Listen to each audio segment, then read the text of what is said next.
Starfighters were one of the key strengths of the Rebel Alliance, so if you were the leader of a massive military, wouldn't you want to expand out your prototypes to cover all areas of combat? And you're probably thinking you're real smart, knowing that there's of course just the X-Wing, Y-Wing, B-Wing, and A-Wing, but what if I told you that out of the 26 letters of the alphabet, only 3 aren't Rebel Starfighters? So there is room for improvement.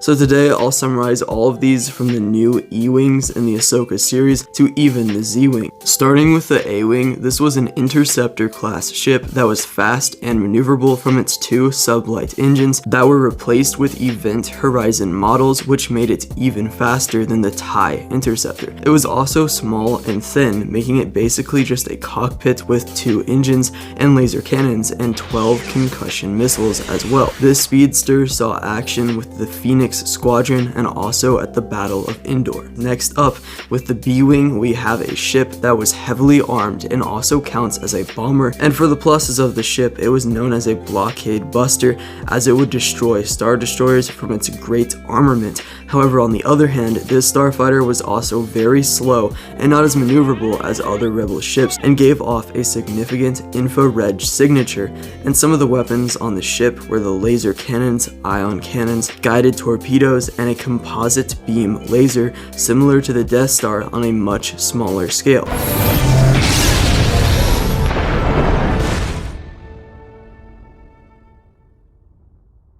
With the C-Wing, this one is of many today, where you'll find me going way outside of the box to get an answer, because while a decent many of these are from canon, many are from Legends and even just fanon outside of that. But I think we can have some more fun this way. But with that said, the Star Wars Fanon website has the T-47 C-Wing, which just looks like a gray snowspeeder, but that's because, according to this post, it was an advanced version of the T-47 airspeeder, which could go into space and fight in space combat. Apparently this was made from 2 ABY up to 7 ABY, and also on Google Images we can see a few different designs created for a separate C-Wing, like one with a ring-shaped form, and also another with a thin model with 2 different cockpits. But next up, for the D-Wing in The Rise of Skywalker, J.J. Abrams had thousands of ships created by ILM used at the Battle of Exegol, where many fighters throughout the alphabet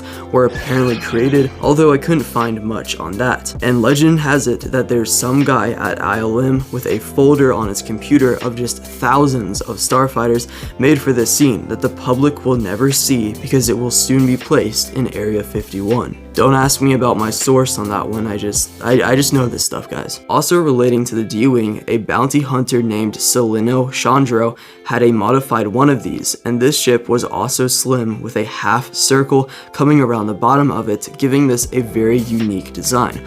Also, another variant of the D-Wing was designed for the movie in concept art, and going over to Legends though, there's another one called the D-Wing Space Superiority Fighter used by the Empire that was a break from the standard Imperial TIE fighters because of found flaws in the TIE designs. It was also 29 meters and had a rear firing by cannon. Yeah, this was actually on the Empire for once. Going to Ahsoka with the E-Wing, which is now in canon, this was a New Republic starship which had 1 pilot and astromech droid, which by the way is based off of a low quality Kenner action figure of the 70s, which is just a little Easter egg for you. But that was used by Captain Porter and Lieutenant Callahan to try and stop Sabine Wren, who was moving away from an important ceremony on a speeder bike, and also later against Shin Hati. The Legends model had Tame and Bach IX-9 medium laser cannons, as well as proton torpedo launchers, and was in the comic series Star Wars Dark Empire, as well as the Essential Guide to Vehicles and Vessels. The notable difference between the canon and Legends models is that the Legends one houses one of its massive laser cannons right above the cockpit, unlike in Ahsoka. Also, 2 aerodynamic folds around the space frame provided stability and increased the weapon's ability. The F-Wing is another starfighter where all we have to go off of is designs by fans, but there's still some notable stuff here. Adon Kopp designed one that goes up by the name of T-42 F-Wing and has a central cockpit, 2 laser cannons, and also a triangular design. Also, Jason Hazeltoth designed one that looks similar to the Resistance bomber, and on Reddit raised discussion about why the sequels didn't include new starfighters instead of just modified versions of the old ones. Some people were complaining about the original Resistance bomber being incompetent as a design, but I actually don't mind them too bad. I mean, props to the team for actually making a new fighter for that movie, and also, if anything, this F-Wing design looks much worse in my opinion. Also, we all know that these are the same people that'll just hate on anything from The Last Jedi, regardless of whether they'd like it otherwise. However, going through the next 4 rapid fire to fit everything in this video, the H-Wing, also known as the BTS-A2 long-range strike fighter / bomber, looked like 2 Y-Wings smushed together with some orange paint on it, and it was an assault fighter or bomber that also had a laser cannon turret, ion cannons, and 2 proton torpedo launchers. It packed a punch and unfortunately has the design flaw of the turret only being able to be used by the gunner's chair in the back. The I-Wing was an experimental high-performance craft made to carry out quick strikes with overwhelming firepower. It was like the Rebellion's equivalent to the TIE Defender, which was also an elite and experimental craft. The I-Wing had rear stabilizer wings to make up for its main hull, which was basically all taken up by the engine. Also, we have the J-Wing, which has never been used really, but still exists from concept art of The Force Awakens, which shows 2 of them in combat as a large flat ship with a huge wing flap coming up on the one side. And as we can see from the one in the back, it could kind of fold up on either side. The K-Wing or BTL S8 K-Wing assault starfighter is manufactured by Konasair and has a detachable cockpit with 4 crew members with a medium-range twin laser cannon turret, as well as a short-range quad turbo laser turret, and also configurations like flechette missiles and homing missiles too.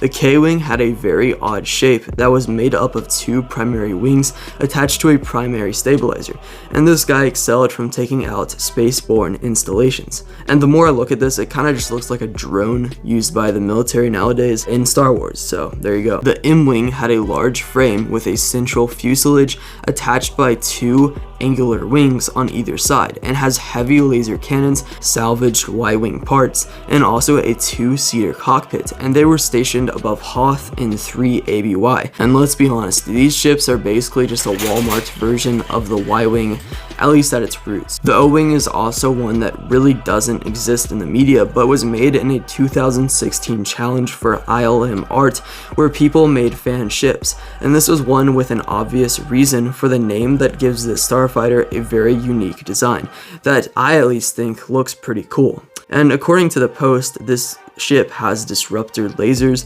and a swiveling ring that contains the wings, engines, and weaponry, and the ship is obviously made from spare X-Wing parts, as we can see here. And in case you've been confused by me saying ILM the few times I've said it in this video, that actually stands for Industrial Light and Magic and is the visual effects team created by George Lucas for the original trilogy that has existed ever since. Going back to Star Wars fanon, we have a starfighter that served as a solution to the problem of needing a smaller ship with the firepower of a much larger ship that had medium and forward laser cannons, as well as a unique bomb bay in the rear, which with its double P-shaped chassis and unfolding wings give it a full 360 degrees of laser fire. In Robot Chicken, there was a sketch with a Q-Wing being sent out with other Rebel starfighters, and in this world the Q-Wing is the predecessor to the Y-Wing, which it was quickly replaced with for being more maneuverable, and the Q-Wing was abandoned. But in this Robot Chicken, the ship spins out of control,